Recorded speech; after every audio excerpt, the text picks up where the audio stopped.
Esta es la característica de salida. Es la corriente de colector en ordenadas y la tensión colector-emisor en abscisas, con las distintas curvas de la corriente de base. Como parámetro se toma la corriente de base, que va aumentando, digamos, desde abajo hacia arriba, digamos, la última corriente que tienen ahí es IB igual a 0,6 miliamperes. Por lo tanto, las anteriores deben ser 0,5 miliamperes, 0,4, digamos. Acá, y tienen esa hipérbola, es una hipérbola de disipación máxima, es decir, es una hipérbola de potencia. Ustedes se acuerdan en ejes cartesianos x, y, ¿no es cierto? La ecuación de una hipérbola era x por y igual a constante, x por y, digamos, y, xy igual a constante. Acá es lo mismo, nada más que el ordenada y abscisa es corriente y tensión. Por lo tanto, corriente por tensión es potencia. Por eso es una hipérbola. Y se llama hipérbola de potencia o de disipación máxima, porque no la podemos superar, porque si no se quema el transistor. Es un limitante del transistor. Esto es una característica propia de cada transistor. Si superamos esa hipérbola de disipación, se va a quemar. Entonces, acá podemos tener distintas zonas. La zona que está cerca del eje de abscisas, digamos, cerca del eje que dice BCE, es una de las curvas, la última de las curvas más cercanas es de IB igual a 0. Es decir, no tengo circulación de corriente. Si no tengo circulación de corriente de base, el transistor está en corto. Sí, en corto. Está cortado, no hay circulación de corriente. Por lo tanto, esta es la zona de corte. Es la zona de corte. La otra zona característica es la que está pegada al eje de ordenadas. Es la zona de saturación. El transistor, cuando tiene mucha circulación de corriente de colector, se satura. Digamos, a los fines de, digamos, estas dos zonas son zonas que en electrónica de potencia se usan mucho. El transistor no se lo usa en la zona activa, sino se lo usa como llave, digamos. Cuando una llave, por ejemplo, una tecla, digamos, de la luz, puede estar abierta o cerrada. Si está abierta, no tengo circulación de corriente. Por lo tanto, lo considero al transistor que está en el corte. Es decir, está cortado, no hay circulación de corriente. Y si está cerrada la llave, está saturado el transistor, por lo tanto estoy en la zona de saturación. Esas dos zonas son las que están pegadas a los ejes. Al eje de abscisa está en corte y al eje de ordenadas está en saturación. Después tiene en este ejemplo, ¿no es cierto?, el límite de la tensión colector-emisor que dice 8 puede ser la tensión de colector-emisor máxima. Es la tensión máxima que tolera el transistor. Superando eso, por ejemplo, se quema. Al igual que la corriente de colector máximo, en este caso puede ser 60 miliamperes, ¿no es cierto? Superando esa corriente se rompe el transistor. Entonces, en esta característica de salida, podemos tener las distintas zonas del transistor. zona de saturación, zona de corte, tensión colector-emisor máxima, corriente de colector máxima y la hipérbola de disipación. Dentro de esas características es la zona activa.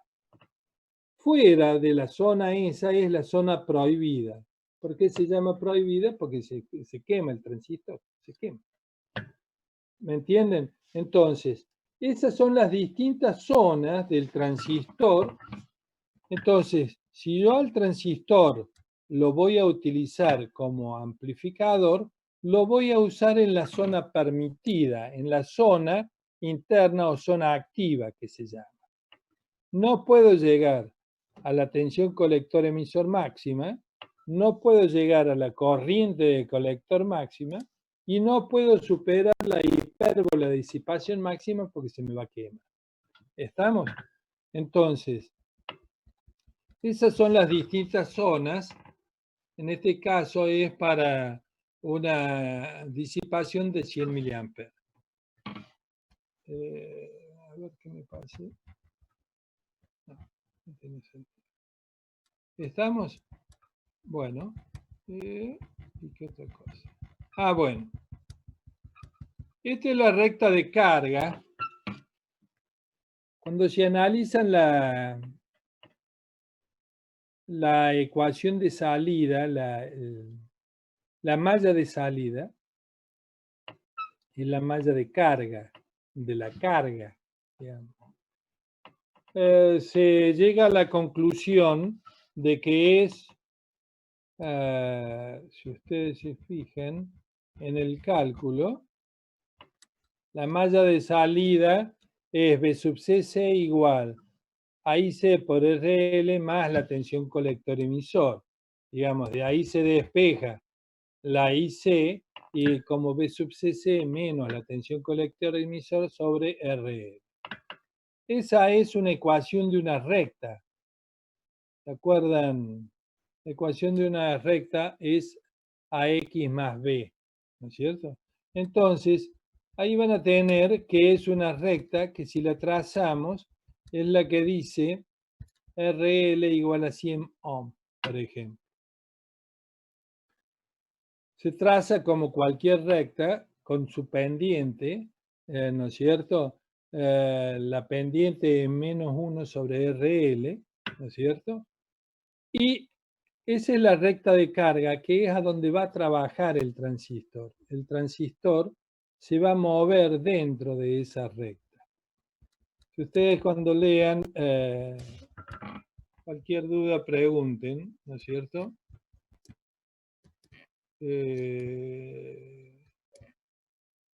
Pero es las distintas pendientes de la recta. ¿No ve que la recta, la pendiente es menos 1 sobre RL? Yo puedo variar la pendiente esa, variando en el otro gráfico, se ve, si yo varío la pendiente, porque varío RL, RL igual a 100 ohm, tiene esa pendiente, si RL vale 300 ohm, baja la pendiente, la recta, y si RL es 1000 ohm, es aún menos inclinada, dejando fija la tensión colector, la tensión B sub CC, ¿no es cierto? El punto donde toca la abscisa es B sub CC. Eso es por el trazado de la recta de carga, después lo ven con tiempo, pero se puede considerar que es B sub CC. Ahora, si yo varío B sub CC, se va a variar, no va a variar la inclinación, sino que va a variar paralela a la recta de carga original. No sé si acá tenemos, disculpen. Bueno, acá son las distintas rectas de carga. Ahí está el análisis y las distintas pendientes de la recta de carga y de la recta de carga de continuo. ¿Estamos? Esto por último, va a ser el análisis gráfico de del funcionamiento del transistor. En los ejes coordenados tenemos corriente de colector y tensión colector-emisor. Hemos trazado las dos rectas de carga, la recta de carga de continua y la recta de carga de corriente alterna o de señal. El funcionamiento de esto es así. Digamos, cuando viene la señal por la corriente de base. Entonces, graficamos tomándolo como eje a la recta de carga de alterna, ¿no es cierto? Y en abscisas tenemos omega t, el tiempo, ¿no es cierto? Y ahí introducimos una señal senoidal de esas características, ¿no es cierto? Está la señal senoidal porque al variar la corriente de base varía en función de una señal. Eso hace que me varíe la corriente de colector y me varíe la tensión colector-emisor. ¿Cómo eso? Es haciendo proyección, ¿no es cierto?, de los puntos de la corriente de base hacia el eje de corriente alterna CA, y de ahí haciendo la proyección hacia la corriente de colector y hacia la tensión colector. Como se puede ver en este gráfico, para el semiciclo positivo, ¿no es cierto?, que dice más, tenemos que la corriente de colector también hace el ciclo positivo, pero la tensión colector-emisor hace el ciclo negativo. Esta es una característica de la configuración emisor común, que cuando dijimos de las distintas características, la configuración emisor común desfasa 180 grados la señal. Es decir, que a la salida, la tensión, digamos, si a la entrada tenemos el semiciclo positivo de la señal, a la salida, que es la tensión colector-emisor, tenemos el ciclo negativo de la señal. Eso se nota en este análisis gráfico. ¿Estamos? Contrólenlo, fíjense, ¿no es cierto? Si tienen dudas, lo podemos charlar de nuevo. Eso. Y el factor de estabilidad térmica. Sí. Bueno, hay una serie de cosas ahí en el apunte. Claro, el factor de estabilidad es un análisis térmico, ¿no es cierto?, que se hace en el apunte. Redondeando el tema, ¿qué es lo que nos interesa? Una, que el transistor hay que polarizarlo. Polarizar el transistor es fijar valores de tensión y de corriente que yo quiero. Hay distintos tipos de polarización y tienen distintas características, digamos, polarización fija, autopolarización y polarización universal, que son algunos dependientes de la temperatura y otros son independientes de la temperatura.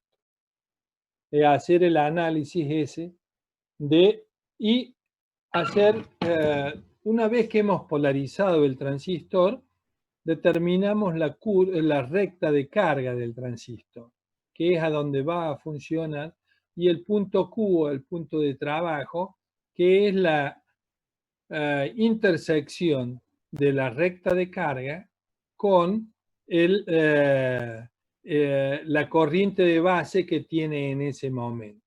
¿Me entienden? Es decir, si ustedes ven en por ejemplo, acá,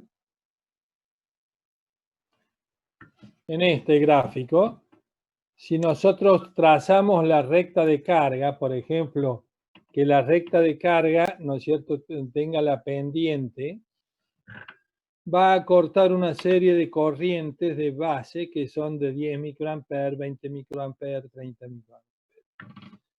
En el punto, por ejemplo, si la corriente base es de 30 microamperes, ¿no es cierto?, voy a tener que, en ese punto va a ser el punto Q, el punto de trabajo, porque va a tomar esa corriente. ¿Dónde está la recta de carga? No la encuentro.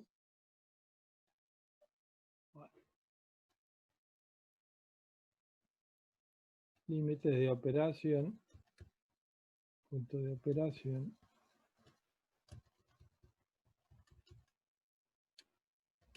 ¿A dónde está la recta de carga que vimos recién?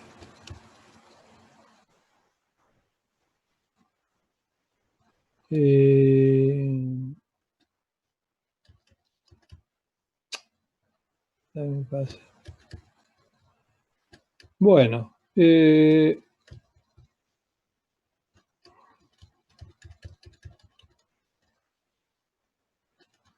el análisis gráfico que vimos recién,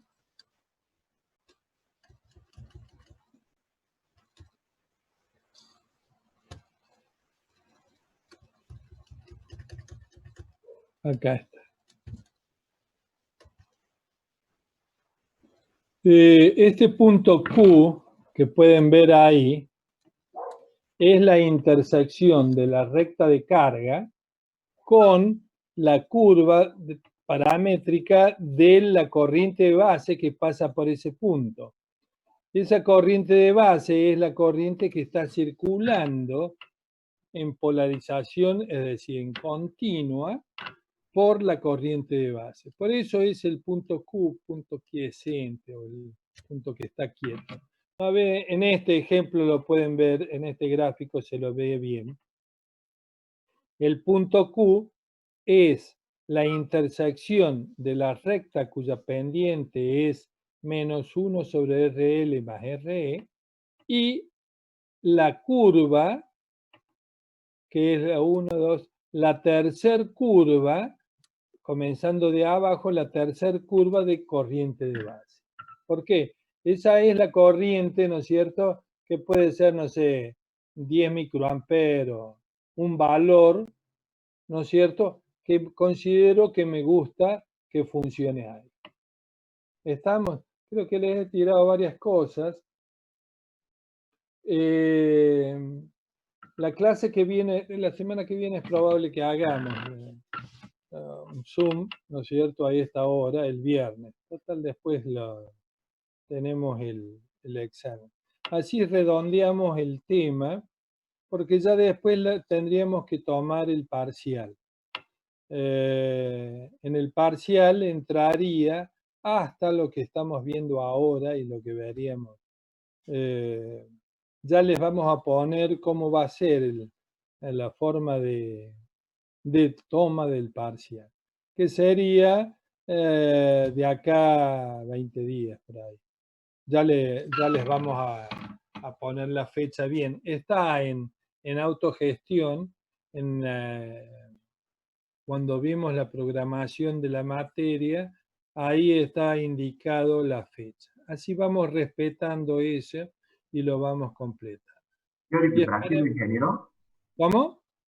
¿Teórico práctico el parcial? No, este parcial es teórico. El ingeniero Carranza después le toma 2 parciales prácticos, él. Yo tomo uno solo porque antes tomábamos 2, pero era muy pesado tomar 4 parciales. Entonces los alumnos empezaron a pedir que fueran menos. Entonces por eso tomamos 3 parciales. Un teórico y 2 prácticos. Porque tomamos como el examen final o el examen integrador, en el que es un parcial teórico, solamente teórico. Por eso entonces completaríamos los 2 parciales teóricos y los 2 prácticos. ¿Estamos? Lo que nosotros vamos a ver en el parcial es lo que hemos visto hasta ahora. Ya la clase que viene vamos a hacer un repaso de lo que tienen que ver para el pase. ¿Alguna duda? Entonces nos vemos el viernes que viene a esta hora.